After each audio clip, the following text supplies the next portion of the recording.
ಅದರಲ್ಲಿ management quota ಹಾಗೂ ಮೀಸಲಾತಿಯಿಂದ admission ಮಾಡಿದಂತಹ ವಿದ್ಯಾರ್ಥಿಗಳಿಗೆ ಸ್ಕಾಲರ್ಶಿಪ್ ಹಾಗೂ ವಸತಿ ನಿಲಯಗಳನ್ನ ರದ್ದುಪಡಿಸಿದ್ದಕ್ಕಾಗಿ ಆ ಒಂದು ಆದೇಶವನ್ನು ಅವರು ಈಗ ಹಿಂತಿರುಗಿಕೊಳ್ಳಬೇಕೆಂದು ನಮ್ಮೆಲ್ಲರ ಒಂದು ಆಗ್ರಹ. ಹಾಗೆ ನಮ್ಮ ಬೆಳಗಾವಿ ಜಿಲ್ಲೆ ಇದೀಗ ಶೈಕ್ಷಣಿಕವಾಗಿ ತುಂಬಾ ಮುಂದುವರೆದಿದ್ದು ಅತ್ಯಂತ ಹೆಚ್ಚು ವಿದ್ಯಾರ್ಥಿಗಳಿಗೆ ತುಂಬಾ ಅನಾನುಕೂಲವಾಗುತ್ತಿರುವ ಕಾರಣ ಇನ್ನೂ ಹೆಚ್ಚು ಹಲವಾರು ವಸತಿ ನಿಲಯಗಳನ್ನ ಅವರು ಇಲ್ಲಿ ನಿರ್ಮಾಣ ಮಾಡಬೇಕಾಗಿ ಅವರಲ್ಲಿ ನಾವು ಕೇಳಿಕೊಳ್ತೇವೆ. ಹಾಗಾಗಿ ಇದು ನಮ್ಮೆಲ್ಲಾ ವಿದ್ಯಾರ್ಥಿಗಳ ಒಂದು ಪ್ರಾರಂಭಿಕ ಆರಂಭ ಅಂತ ಹೇಳೋದಕ್ಕೆ ಇಷ್ಟಪಡ್ತೀನಿ ಸರ್.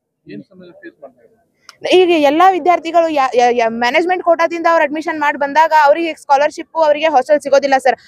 ಅದನ್ನ ನಾವು ಎಲ್ಲಾ ಸ್ಟೂಡೆಂಟ್ಸ್ ಅದರ್ ಕಾಸ್ಟ್ ದವರು ಆಗಿರ್ಬೋದು, SC ST ಸ್ಟೂಡೆಂಟ್ಸ್ ಆಗಿರ್ಬೋದು, ನಾವು ಕೂಡ ಆ ಒಂದು ತೊಂದರೆಯನ್ನ ಫೇಸ್ ಮಾಡುವಂತ ಸಿಚುವೇಶನ್ ಸರ್ ಬಂದಿದೆ ಇವಾಗ. ಅದಕ್ಕಾಗಿ ನಾವು ಅದನ್ನ ರದ್ದುಪಡಿಸಬೇಕಂತಂದ ಸರ್ಕಾರದಲ್ಲಿ ಕೇಳ್ಕೊಳ್ತೇವೆ ಸರ್. ಬೆಳಗಾವಿ ತಾಲೂಕಿನಿಂದ ಎಲ್ಲ ಹಲವಾರು ಕಡೆಯಿಂದ ಬಂದಿದ್ದಾರೆ ಸರ್. ನನ್ನ ಹೆಸರು ಗಾಯತ್ರಿ ಹಲಗಿ. ಈಗ ಮ್ಯಾನೇಜ್ಮೆಂಟ್ ಕೋಟಾಯಿಂದ ನಮ್ಗೆ ಸೀಟ್ ಸಿಕ್ಕಿರುತ್ತೆ, ಅವಾಗ ನಮ್ಗೆ ಹಾಸ್ಟೆಲ್ ಫೆಸಿಲಿಟಿನೂ ಸಿಗ್ಲಿಲ್ಲ, ಆಮೇಲೆ ಸ್ಕಾಲರ್ಶಿಪ್ ಅನ್ನು ಸಿಗ್ಲಿಲ್ಲ ಅಂತಂದ್ರೆ ಬಡ ವಿದ್ಯಾರ್ಥಿಗಳೆಲ್ಲ ಕಲೀಲಿಕ್ಕೆ ತುಂಬಾ ತೊಂದರೆ ಆಗ್ತಿದೆ. ವಸತಿ ನಿಲಯ ಇಲ್ಲ ಅಂತಂದ್ರೆ ರೂಮ್ ಮಾಡ್ಬೇಕು, ಅದ್ರ ಕಾಸ್ಟ್ ಹೆಚ್ಚಿಗೆ ಆಗುತ್ತೆ. ನಾವು ಬಡ ವಿದ್ಯಾರ್ಥಿಗಳಾಗಿದ್ದು ನಮ್ಮ ಮೀಸಲಾತಿನ 2018 ಮುಂಚೆ ಯಾವ ರೀತಿ ಇತ್ತು ಅದೇ ರೀತಿಯಾಗಿ ಕೊಡ್ಬೇಕಂತ ನಾವು ಕೇಳ್ಕೊತಿದೀವಿ. ಹಾ ಬರ್ಬೇಕು, ಬಂದು ನಮ್ಮ ಸಮಸ್ಯೆಗೆ ಅವರು ಪರಿಹಾರ ಕೊಡ್ಲೇಬೇಕು. ಸಮಾಜ ಕಲ್ಯಾಣದ ಅಧಿಕಾರಿಗಳು ಬರ್ಲೇಬೇಕು, ಇಲ್ಲಿ ನಮ್ಗೆ ಸಮಸ್ಯೆಗೆ ಪರಿಹಾರ ಕೊಡ್ಲೇಬೇಕು. ಇನ್ನು ಜೋರಾಗಿ ನಮ್ಮ ಹೋರಾಟ ಮುಂದುವರಿಯುತ್ತೆ. ಲಕ್ಷ್ಮೀ ನಾರಿ ಅಂತ. ಯಾಕಂತ ರೀ ಇಲ್ಲಿ ಅಡ್ಮಿಷನ್ ಮಾಡಿರ್ತೀವ್ರಿ ನಾವು ಕಾಲೇಜ್ಗ್ರಿ, ಅದ ಮ್ಯಾನೇಜ್ಮೆಂಟ್ ಆಗಿ ಸೀಟ್ ಸಿಕ್ಕಿರ್ತೈತಿ. ಈಗ ನಾವ್ರಿ SC ST ಅಂತಂದ್ರಿ ಬಡವ್ರನ ಇರ್ತೀವ್ರಿ, ಹೆಂಗಿದ್ರು ನಮ್ಗೆ ರೊಕ್ಕ ಆಗುದಿಲ್ರಿ ಅಷ್ಟೆಲ್ಲ ತುಂಬಾಕ್ರಿ. ಈಗ ಮತ್ ಇವ್ರ ಕೇಂದ್ರ ಸರ್ಕಾರದವ್ರಿ ಸ್ಕಾಲರ್ಶಿಪ್ ರದ್ ಮಾಡ್ತಾರ್ರಿ, ಮತ್ ವಸತಿ ನಿಲಯನೂ ರದ್ ಮಾಡ್ತಾರಂದ್ರ ಹೆಂಗ್ರಿ? SC ST ದವ್ರಿಗೆ ಆಗುದಿಲ್ರಿ ಅಷ್ಟೆಲ್ಲ ರೀ.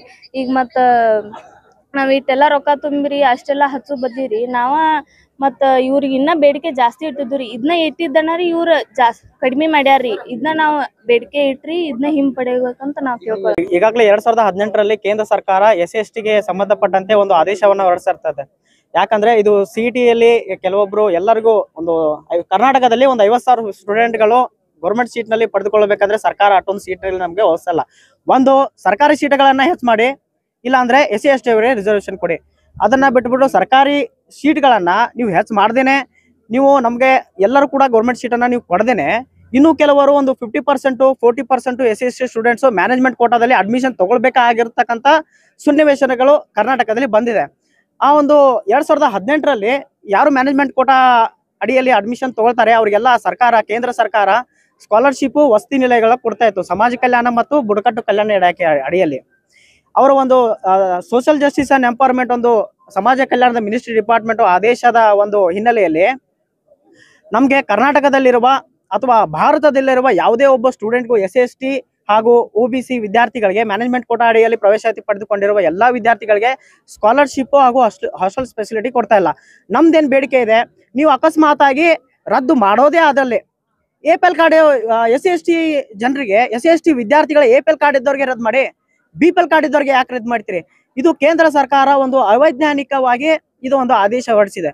ಯಾಕಂದ್ರೆ SC ST ಸ್ಟೂಡೆಂಟ್ MBBS ಅನ್ನ ಅಡ್ಮಿಷನ್ ತಗೊಂಡ್ರೆ ಕೋಟಿ ಹಣ ಕೊಡಬೇಕಾಗುತ್ತೆ. ಆದ್ರೆ ಇಲ್ಲಿ ಪ್ಯಾರಾಮೆಡಿಕಲ್ ಕೂಡ ಮ್ಯಾನೇಜ್ಮೆಂಟ್ ಕೋಟಾದಲ್ಲಿ ಹಾಕಿದ್ರ 20,000 30,000 ನೀವು ಹಾಕಿದ್ರೆ 20,000 30,000 ಅಂದ್ರೆ ಏನ್ SC ST ದುಡಲ್ಲ. ಇವರನ್ನೆಲ್ಲ ನೀವು ಶ್ರೀಮಂತ ಕ್ಯಾಟಗರಿನಲ್ಲಿ ಹಾಕಿಬಿಟ್ರೆ ನಾವೆಲ್ಲ ಹೋಗ್ಬೇಕು? ನಮ್ ಕಡೆ ಏನು MLA MP ತರ